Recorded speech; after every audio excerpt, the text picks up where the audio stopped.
Hi friends, welcome to வெற்றிக்கணி. நம்ம இந்த வீடியோவில் 2019 ஜனவரி மாதம் 25ஆம் தேதிக்கு உண்டான நடப்பு நிகழ்வு பார்க்க போகிறோம். நம்ம வெற்றிக்கணி சேனலை வரைக்கும் நீ சப்ஸ்கிரைப் பண்ணாமல் இருந்தீங்கன்னா மறக்காமல் சப்ஸ்கிரைப் பண்ணி வாங்க வீடியோஸ் போகலாம். பருப்பு உற்பத்தி, இறக்குமதி மற்றும் நுகர்வில் உலகிலேயே இந்தியா முதலிடத்தில் உள்ளது. எனினும் 2018 டிசம்பர் மாதத்தில் டாலர் மதிப்பில் பருப்பு இறக்குமதி எத்தனை சதவீதம் குறைந்துள்ளது? 35%. Aditya Birla Sun Life mutual fund நிறுவனம் புதிதாக துவங்கியுள்ள பரஸ்பர நிதி திட்டத்தின் பெயர் என்ன? பால் பவிஷ்ய யோஜனா. 2018 டிசம்பர் மாதத்தில் உள்நாட்டு விமான பயணிகளின் எண்ணிக்கை எத்தனை சதவீதம் அதிகரித்துள்ளது? 12.9. மலேசியாவின் புதிய மன்னராக பதவியேற்க உள்ளவர் யார்? சுல்தான் அப்துல்லா. வெனிசுலா நாட்டின் தற்காலிக அதிபராக தன்னைத்தானே அறிவித்தவர் யார்? ஜுவான் கெய்டோ.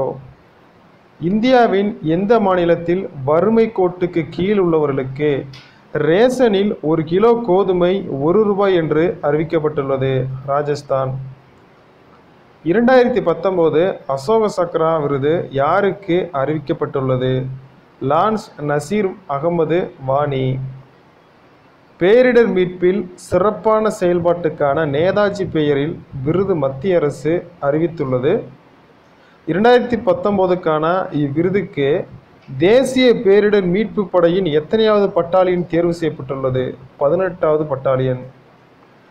IMF இந்திய பொருளாதாரம் இந்த ஆண்டு எத்தனை சதவீதம் உயரும் என்று தெரிவித்துள்ளது? 7.5%. உள்ளூர் விமானங்களில் விமான பயணத்தை சுலபமாக்க மத்திய அரசு கொண்டு வந்துள்ள திட்டம் என்ன? டிஜி யாத்ரா திட்டம். ஆன்லைன் நிறுவனம் ஒன்று அண்மையில் நகரம் வாரியாக அதிகபட்ச மற்றும் சராசரி கடன் விவரங்களை வெளியிட்டதில் டெல்லி முதலிடத்தில் உள்ளது, சென்னை 2வது இடத்தில் உள்ளது. சுவிட்சர்லாந்தின் டாவோஸ் நகரில் அண்மையில் தொடங்கிய சர்வதேச பொருளாதார மாநாடு எத்தனையாவது மாநாடாகும்? 49வது மாநாடு. 25வது தரைவழி மற்றும் செயற்கைக்கோள் ஒளிபரப்பு மீதான சர்வதேச மாநாடு மற்றும் BES கண்காட்சி ஆகியவை எங்கு நடைபெற்றது? டெல்லி. மாநாட்டின் கருத்துரு தகவல் தொழில்நுட்ப உலகில் அடுத்த தலைமுறை ஒளிபரப்பு என்பதாகும். ஸ்வீடன் நாட்டின் புதிய பிரதமராக நியமனம் செய்யப்பட்டவர் யார்? Stefan Lofven.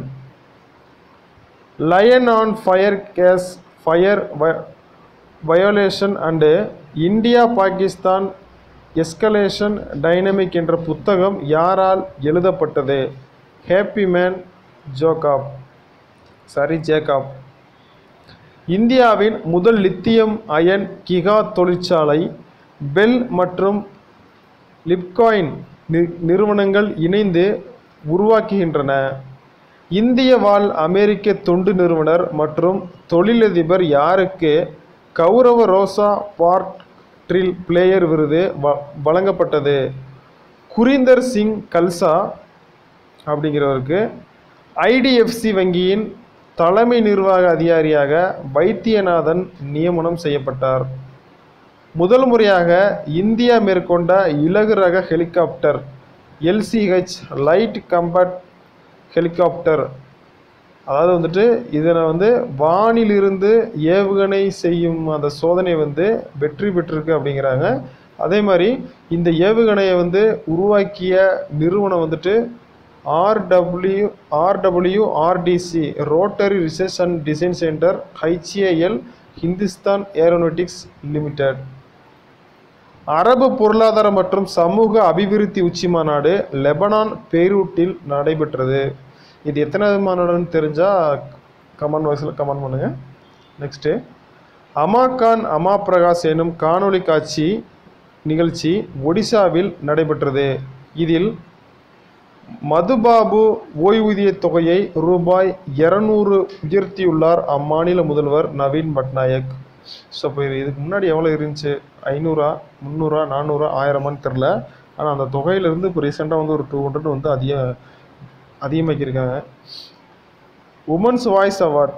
அமெரிக்க வாழ் இந்திய கவிஞர் ரஞ்சினி முரளிக்கு அப்ஜய் கொல்கத்தா லிட்ரரி இந்திய விழாவில் உமன்ஸ் வாய்ஸ் அவார்டு வழங்கப்பட்டது? தமிழக அரசின் 2வது உலக முதலீட்டாளர்கள் மாநாட்டில் 304 புரிந்துணர்வு ஒப்பந்தங்கள் மூலமாக ரூபாய் 3,431 கோடி முதலீடுகள் ஈர்க்கப்பட்டுள்ளன. 2வது உலக முதலீட்டாளர்கள் மாநாட்டில் தமிழ்நாட்டில் எந்த மாவட்டத்தில் சென்னை பெட்ரோலிய நிறுவனத்தின் மூலம் கூடுதல் முதலீடுகள் ஈர்க்கப்பட்டுள்ளன? நாகப்பட்டினம். சிறு குறு மற்றும் நடுத்தர தொழில்கள் துறையில் 32,000 கோடி 2வது உலக முதலீட்டாளர்கள் மாநாட்டின் மூலம் முதலீடுகள் ஈர்க்க ஒப்பந்தம் செய்யப்பட்டுள்ளது. உணவு பதப்படுத்துதல் துறையில் 2,000 கோடி மிகப்பெரிய உணவு பூங்காவை அமைக்க GSE அவிக்னா நிறுவனம் ஒப்பந்தம் செய்துள்ளது. 3வது உலக முதலீட்டாளர்கள் மாநாடு வரும் 2021ஆம் ஆண்டு நடைபெற உள்ளது.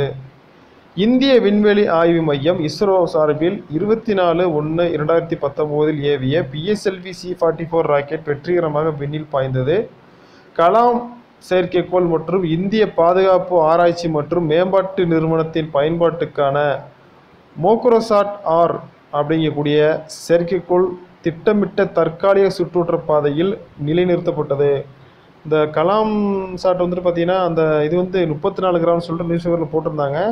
நிறைய பேர் 64 கிராம் சொல்கிறாங்க. ஆனால் 34 64 கிராம்னு இன்னும் சரியாக தெரியல. நியூஸ் பேப்பரில் வந்து 34 தான் போட்டிருக்கு. மற்ற அஃபிஷியல் வெப்சைட்லலாம் பார்த்தோம்னா 64 போட்டிருக்காங்க. எது கரெக்டுன்றதை கொஞ்சம் கிளியர் பண்ணி பாருங்கள். அதேமாதிரி மற்ற வெப்சைட்லலாம் 64 தான் போட்டிருக்காங்க, பார்த்துங்க. பொதுப்பிரிவில் பொருளாதாரத்தில் பின்தங்கி இருப்போருக்கு அளிக்கப்பட்டுள்ள 10% இடஒதுக்கீடு அடிப்படையில் வரும் பிப்ரவரி 1ஆம் தேதி முதல் அனைத்து பணியிடங்களுக்கும் ஆண்கள் தேர்வு செய்யப்படுவார்கள் என்று மத்திய அரசு அறிவித்துள்ளது. முல்லை பெரியாறு அணையில் மத்திய நீர்வள ஆணைய செயற்பொறியாளர் ராஜேஷ் தலைமையிலான 5 பேர் கொண்ட மத்திய துணை கண்காணிப்பு குழுவின் ஆய்வு மேற்கொண்டனர். CBI அமைப்பின் இடைக்கால இயக்குநராக நாகேஸ்வர ராவை மத்திய அரசு எதிர்த்து தொடுக்கப்பட்ட வழக்கை விசாரித்த உச்சநீதிமன்ற அமர்வில் இருந்த நீதிபதி AK சிக்ரியும் விலகியுள்ளார்.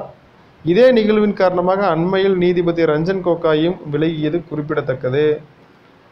வடப்பே டு தானே 8 வழி நெடுஞ்சாலை திட்டம், சாகத்பூர் முர்பாத் கர்ஜத் கோபோலி 4 வழி நெடுஞ்சாலை திட்டம் ஆகியவற்றிற்கு மகாராஷ்டிரா மாநிலத்தில் ரூபாய் 1,600 கோடி மதிப்பிலான நெடுஞ்சாலை திட்டங்களுக்கு மத்திய சாலை போக்குவரத்து துறை அமைச்சர் நிதின் கட்காரி அடிக்கல் நாட்டினார். நாட்டின் கோதுமை உற்பத்தி நடப்பு ரபி பருவத்தில் முன் எப்போதும் இல்லாத வகையில் 10 கோடி டன்னை தாண்டும் என மத்திய அரசு தெரிவித்துள்ளது. 2018 தமிழக அரசின் பெண் குழந்தைகள் அதிகாரமளித்தல் விருதினை பெற்றவர் யார்? நந்தினி. திருவண்ணாமலை மாவட்டத்தில் ஆண் பெண் குழந்தைகள் விகிதாச்சாரம் 1000க்கு 963 என தற்போது உள்ளது. பெண் குழந்தைகள் பாதுகாப்பு மற்றும் கற்பித்தல் திட்டத்தில் சிறந்த வகையில் செயல்பட்டதற்காக தமிழக அரசுக்கு மாநில அளவிலும் மாவட்ட அளவிலும் 2 விருதுகள் கிடைத்துள்ளன.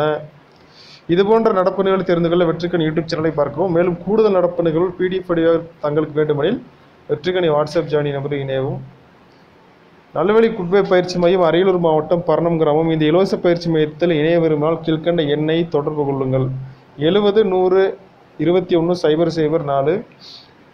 நன்றி, வணக்கம்.